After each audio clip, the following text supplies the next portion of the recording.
Eto mga boss, may reaction na po si Casimero tungkol sa panalo niya. Sabi niya, pinakita na raw niya kung bakit natatakot sa kanya si The Monster Inoue. Maraming fans nga pang nagsasabi na rehydration lang daw si Luis Nery, mahina lang.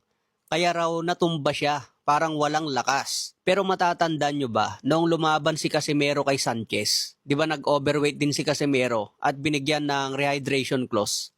Yung hindi siya pwedeng bumigat ng timbang. Pero ano ang ginawa ni Casimero?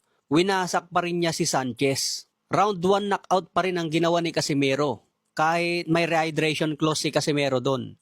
Kaya dyan yung makikita mga boss na nasa boksingero pa rin talaga yan. Pinaliwanag ni Casimero kung bakit tinuloy pa rin niya ang laban dapat hindi na raw itutuloy yan dahil kumita na siya. Kahit hindi ituloy ang laban, ibigay pa rin sa kanya yung premyo niya. Kumita na hindi pinagpawisan. Pero itinuloy pa rin daw ni Casimero dahil hindi pera ang habol niya. Gusto niyang ipakita sa mga tao na kaya niyang pabagsakin si Luis Nery. Sabi niya kung kakayanin daw niya ang lakas ni Nery, malaki ang porsyento na kakayanin daw niya ang lakas ni The Monster Inoue.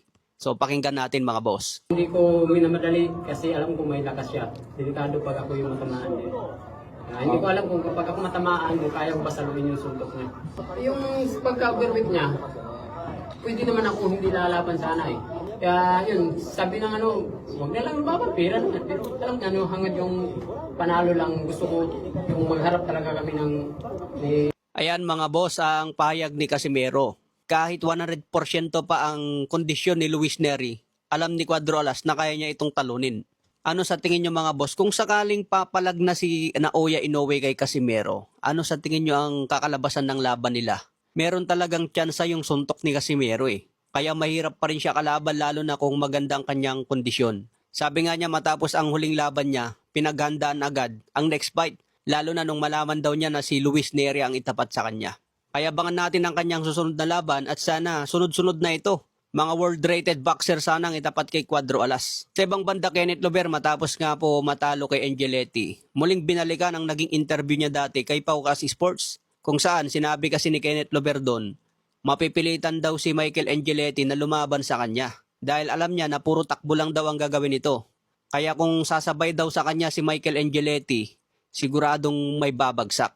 Pero ang ginawa nga po ni Angeletti mga boss, counter, distansya. Kalkulado ni Angeletti ang bawat bitaw niya ng suntok at basang-basa niya kung kailan bibitaw si Kenneth Lover. Kaya babalik na lang si Kenneth Lover mga boss, bata pa ito, malaki pa ang mag-improve.